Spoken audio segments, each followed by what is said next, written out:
Hello, I'm going to show you how to make an expression query. So an expression query is when you actually create a new column with a calculation, and you're creating new data that's not on your table, but you're using columns on the table to create that new data. So I'm going to show you how to do it. So I'm in Access. I go to create and I create my new query in query design. So query design, and I double click to select my products table, and I close the show table dialog box. Now what I want to do is I just want to select product name, so double click product name and double click price. That's all I need, and I'm going to sort the products in ascending order. So let's just quickly have a look at what we've got. So I've got product names in alphabetical order and prices. Okay, now what I want to do is I want to create a new column, and I wanted to see what is the VAT on the price. So let's say, for instance, the VAT is 20% of the price. So to calculate that, you'll see that there is no VAT column on the table. So I haven't got that data, so I've got to make it. So now I'm going to click here on my query design tool. I've got a builder icon. Okay, it looks like a wizard wand. Okay, so now I'm going to click builder, and builder presents me with a dialog box. Now here at the top I can see the calculation. That's where I type my calculation. At the bottom I've got 3 columns. The first one shows tables, and I can select the table I want to work with. Then I can select in the middle one the columns I want, and then if I had expressions. Okay, so now I'm going to show you. I'm looking for my products table. I click on products table, products. So I select products table here. It gives me the columns in the middle, and now double click the price. And now just simple any calculation that you can do with multiply, plus, divide, and minus, and you can also use brackets. And I'm going to say 0.2 for 20% and click OK. That's all I need to do. The column needs to be expanded so I can see my expression. There is my expression.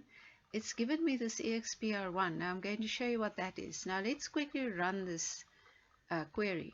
So I run the query, and it shows me on the left hand side here I can see 20, and 20% of 20 is 4.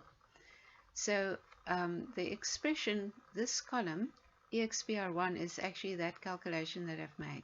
So you see, this is the EXPR1 is the column heading the computer had assigned to my calculation. Now I want to change that EXPR1. I don't want that to be my column heading. So I just have to be very careful in the editing line that I do not take away this the colon. I need the colon. So I just go delete EXPR1 and just type VAT. That's how simple it is. Extremely simple. Okay. Now I'm going to show you another. I'm just going to show you it again. Now I want to show you, if I want to add the price and the VAT, I click on builder. Now you see, my problem is I want to refer to that new column that I've created. So I've got a VAT column. Now if I go to query 2, I cannot see that query that I've just created. The columns on the query is not visible. But if I go to the tables, okay, so here I can go to queries as well, and I can click on query 1, and I can click on query 2. So I'm on query 2 at the moment, so let's just ignore that query 1 because I'm on query 2 at the moment. So here's my query 2. Okay, so query 2 doesn't show any columns. Okay, so because I can't see the columns of query 2, because I cannot see the columns of query 2, I cannot refer to this VAT that I've got here. Okay, so my problem is I can't refer to that VAT. So I might have to say, okay, well, let's go to the products again, choose the price, and now I want to say multiply 1.2. I can do that as well. That is my price plus VAT will give me the price multiply 1.2 will be the VAT plus the price. But now I'm going to show you this. Okay, so there it is. Okay, let's run it. So there's my EXPR1, and I can see 20 plus 4 gives me 24. So Yes, that's good. That's perfect. But now I'm going to show you another way. So remember, we could have said this is P and VAT. I can give it a name. But now I'm going to show you another way. I'm now going to save this query. And by lack of a better name, I'm just going to save this query 2. And I'm going to just click save. And save it as query 2. Okay.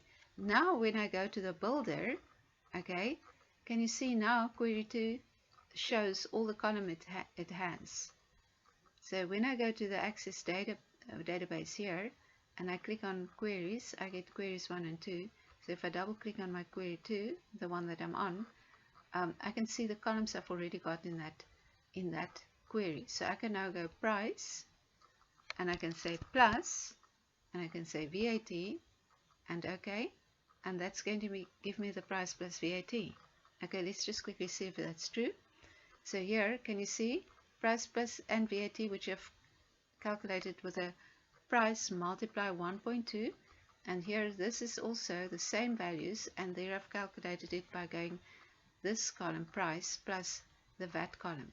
Okay, so let's go and save that column name. I'm going to give it price including VAT, and you know what, this one I'm going to delete. So I select the column and I press the delete button, and that deletes the column. So now I'm going to run it, and there I've got my query. So I've created 2 columns, and these 2 columns are what I call expression queries.